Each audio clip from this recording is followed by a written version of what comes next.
T. Welcome to the command post. You know what it is. Post up. Take command. I, of course, am your commander-in-chief, Louie T. Thank you for joining me. I saw a couple of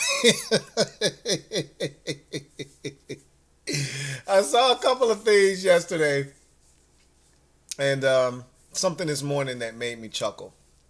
One thing in particular yesterday that made me chuckle, and that was reportedly Eric Bieniemy interviewed for the Washington Commanders head coaching vacancy. And, you know, everyone's first initial response was, oh, Rooney Rule, we're good. But I've already made mention of this. You cannot interview people within your own building to satisfy the Rooney Rule. You have to interview external candidates to satisfy that. That was a loophole that teams were taking advantage of, and so they cleaned that up. So them interviewing Eric Bieniemy wasn't for the purposes of satisfying the Rooney Rule. I think they did this as a solid to Eric Bieniemy. And as we move over, you're going to see the other item that I want to talk about today. But we're going to start with EB. I think they were doing this as a solid to EB. I don't think there's been a coach that has been more the poster child of the Rooney Rule than Eric Bieniemy.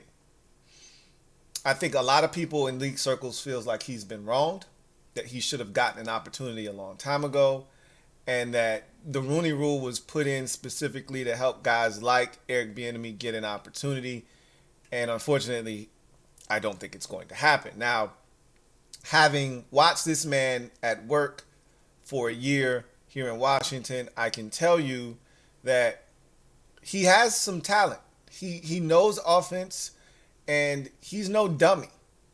But I can also tell you that his way of thinking, his methodology is outdated, and you won't win very often in this league doing it the way that he feels like it's best to do it. You know, there has to be some give and take. I don't think there's enough give when it comes to Eric Bieniemy. I just feel like he wants to do it his way, and there is no other alternative. In any event, anybody out there clamoring for EB to get another opportunity, let me ask you a question. Outside of Washington, keeping his name alive in the coaching carousel and really this coaching cycle for that matter, other than Washington keeping his name alive by giving him an interview for their head coaching vacancy that he's not going to get, by the way. And I had people approach me yesterday on socials asking me, hey, what if? I'm like, hey, don't ask me no nonsense, okay? I'm watching football right now, okay? If you're going to interrupt the game, interrupt it with something fruitful, something that I can actually sink my teeth into. If you're going to interrupt me with something like that, wait till after the game's over. And I'm not doing anything. And then maybe I'll answer it, maybe I won't. Because it's still nonsense at the end of the day. He's not going to end up as the coach here. I think they were doing him a favor by putting his name back out there, letting everyone know, hey, this guy's available. Don't forget about Eric Bieniemy. But the problem is no one has forgotten about him. They just don't care. He had an opportunity this year, similar to Sam Howell, and I said the same thing about Sam. You're getting one opportunity, buddy. You better take full advantage of it. And I hate what was done to him.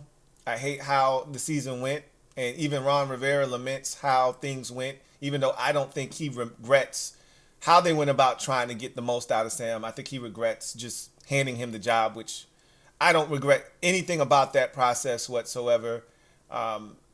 We talked about Ronald and his situation and how he was rolling the dice. This was his last year in Washington, his last chance to prove to a new ownership group that he could be a head coach in this league. And he was betting his entire head coaching career on essentially a rookie quarterback. and a first-time offensive coordinator, despite what he will tell you and how long he's been an offensive coordinator. That was a first-time offensive coordinator with a rookie quarterback, essentially. And you were going into battle with those two, hoping that they could help you keep your job. And it didn't happen. But Bieniemy hasn't gotten one single offer anywhere. Not a single interview. Nothing. Not for offensive coordinator, not for running backs coach, not for quarterbacks coach, definitely not for head coach other than here in Washington. So what does that tell you? What does that tell you? For those of you who think EB should still be here, should be the new head coach, should remain here as the offensive coordinator, and maybe he ultimately will be here as the offensive coordinator. Highly unlikely. I'll just say that. But they'd have to hire a defensive head coach, and then that guy would have to be impressed with Eric Bieniemy's work from last season to bring him back. The likelihood that, one, a defensive-minded head coach is hired, and then two, that coach would be enamored with EB's body of work from last season, not the one in Kansas City, is slim and none. I said all of that to say this. Much like I had to do with Sam Howell, and I'm cool. I already told you I'm cool as the other side of the pillow. You got to let it go, man. Those of you out there that's still hanging on that EB was wrong and they should have started Jacoby, you got to let it go. EB was funky this year. Funky. Let it go. Okay? Nobody is calling this man for nothing. Not an interview, not offensive coordinator, not quarterbacks coach, not running backs coach, not Nathan.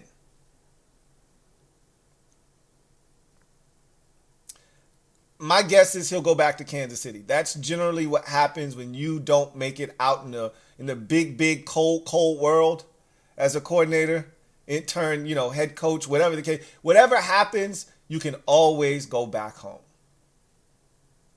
I'm pretty sure they've got some sort of a seat waiting for EB back at the Kansas City Chiefs table. They got some seat waiting for him, even if they got to make up a title.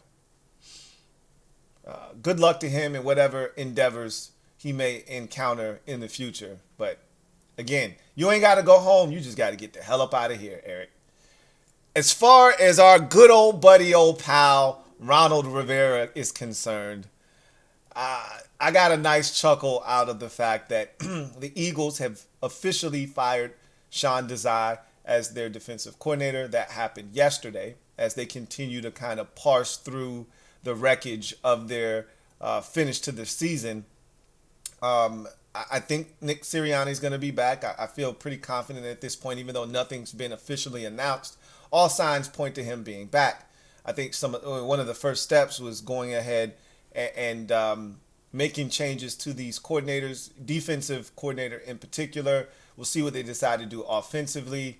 But the thing that registers with us as Commanders fans in regards to the Eagles' defensive coordinator search is old Ronald Rivera reportedly will be interviewing, and this is from Jeremy Fowler at ESPN. As you can see, the tweet, former Commanders head coach Ron Rivera is interviewing with the Eagles for their defensive coordinator position per sources.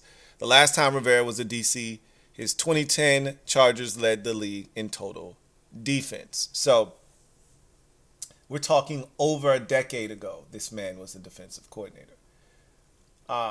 Look, I'm all for it. Remember when he spoke to John Keim last week, he told John Keim, hey, I've got options. And I'm just trying to make sure that they're the right fit. And I looked at Ronald, I said, Ronald, why is you lying? You ain't got no damn offers, man. Maybe to go into somebody's studio. I felt like Tommy on Martin. You ain't got no job, man. You ain't got no damn job offers, man. And then this happens, and I'm like, oh, maybe Ronald does have some opportunities lined up. I couldn't think of a better landing destination for Ronald than right here in the division where he's made himself at home the last 4 years. And he would make the perfect double agent. We would plant him right in Philadelphia, right in their headquarters, every single day. He would be funneling us information and keeping us abreast of the latest Eagles happenings. And we would be prepared for the Eagles every time we see them. He'd be the perfect hire. Always remember, the enemy of my enemy is my friend. No better friend to put inside of that Philadelphia Eagles building than good old Ronald Rivera. If they think he's going to bring their defense back to life, God bless him. I'll be right here smiling from ear to ear. Hey, let me show you something. Let me go back to that. Let me go back to that tweet. I want you to look down at the bottom of this tweet. You see how many likes this tweet has? 3.4K. 3.3K of that are Commanders fans egging the Eagles on. Please, pretty please, sign this man to a deal to be your next defensive coordinator. We're begging you. Hey, if you need to start a GoFundMe, we will help. Just say the word. Please make Ronald Rivera your next defensive coordinator. Look, I will say this. The defense did get slightly better under his tutelage at the end of the season. It went from horrendous to just horribly bad. Okay, so it was a step down. It wasn't as bad. We went from giving up like 34 a pop to like 30. That's progress though, right? So anyway, I'd love to see it. What says you? Eric Bieniemy interviewing here for the head coaching vacancy. What were your first reactions to that when you saw it? What was your first thought that popped into your head? Somebody hit me up on socials and was like, but what if? And he said ... And I said, don't even say it. And I sent the Whitney Houston emoji or a Whitney Houston gif of her going, like that. Don't even say that shit to me. Don't even talk to me. If that's where your head is at, don't even talk to me, okay? And then old Ronald Rivera, our old buddy, old pal, Ronald. Always remember, the enemy of my enemy is my friend. Hopefully, he ends up in Philadelphia. I couldn't think of a better landing destination for old Ronald Rivera.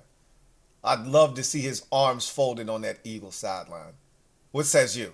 Leave it down in the comment section. Anyway, I just wanted to give you heads up. This coaching search is about to heat up now.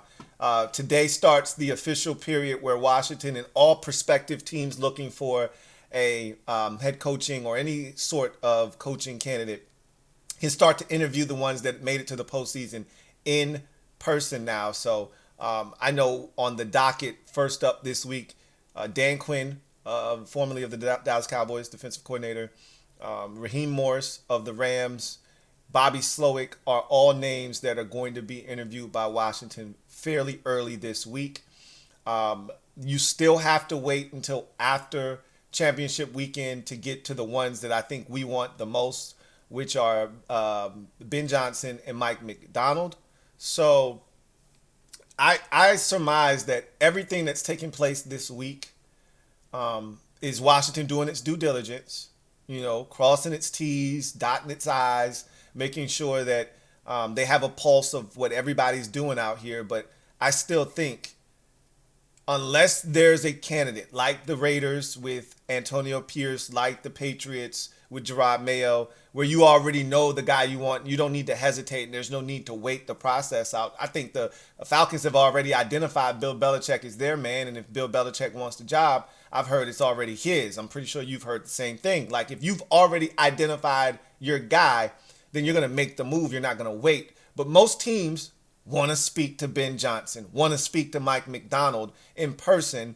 And if you're waiting on those coaches, as you're going to have to continue, Aaron Glenn is another one. If you're waiting, you're going to have to wait until Super Bowl, that week between the Super Bowl and the NFC or the championship weekend, rather. So you're still going to have to wait until next Monday, essentially, is what I'm telling you. The 29th is when those guys, when they'll have a little bit of a break to breathe, when you have that space in between where there's no game, and that's where you start to see the NFL extracurriculars kick off. I think usually that's the week everybody descends upon Mobile for the Senior Bowl week, and then you get the NFL honors and all of that stuff starting to rev up. And that's usually, if I'm not mistaken, the weekend before the Super Bowl, if I'm not mistaken, that Saturday before. So again, I said all of that to say this. You're going to start to see Washington interviewing a lot of candidates face to face, guys that they've had Zoom meetings with, but not had the in face to face interaction with. You're going to start to see a lot of those being lined up.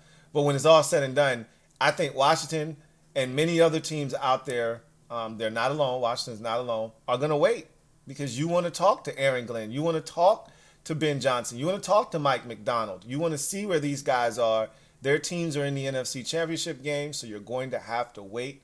And I think these teams are going to be willing to wait. There's no rushing this process, okay? The new league year doesn't start until March. You've got time, okay? You'd like to get your guy in your building as soon as possible so you can get cracking on the draft and all of that stuff and free agency and, you know, take a look at your own roster, but you can't rush this process. So, as we saw, the Eagles tried to rush it last year and they got slapped on the wrist. Or not Eagles, excuse me, the Cardinals rushed the process with the Eagles defensive coordinator, Jonathan Gannon last year, and they got slapped on the wrist. You can't rush this process.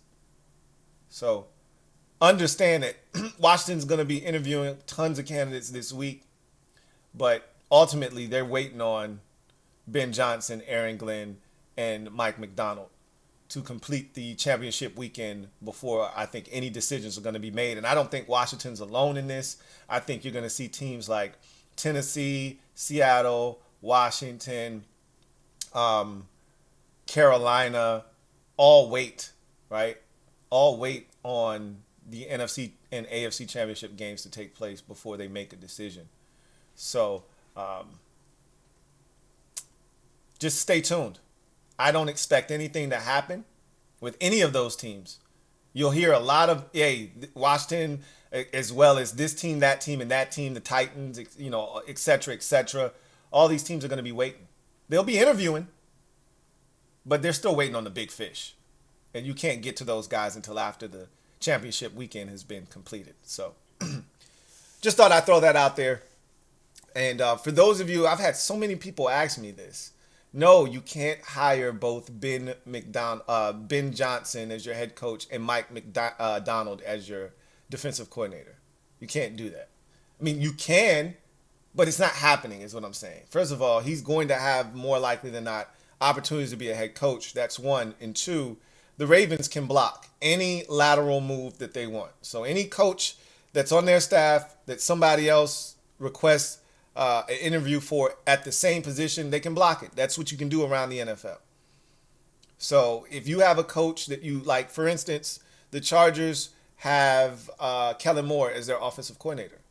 And I forgot what team it was that called them and put in an interview request for Kellen Moore, and they slapped that shit away. Get out of here. No, he's our offensive coordinator. You want to offer him an interview for a head coaching gig, we can't stop you. But if you're trying to wrestle him away from us for an offensive coordinator gig, a lateral move, you're right. No way. He's our guy. Back off.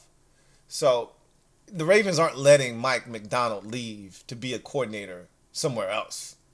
Just so you know. I think most of you understand that, but there are some of you who weren't, quite aware of how all of this works. That's not how this works. That's not how any of this works. If he's leaving Baltimore, it's going to be in a head coaching capacity.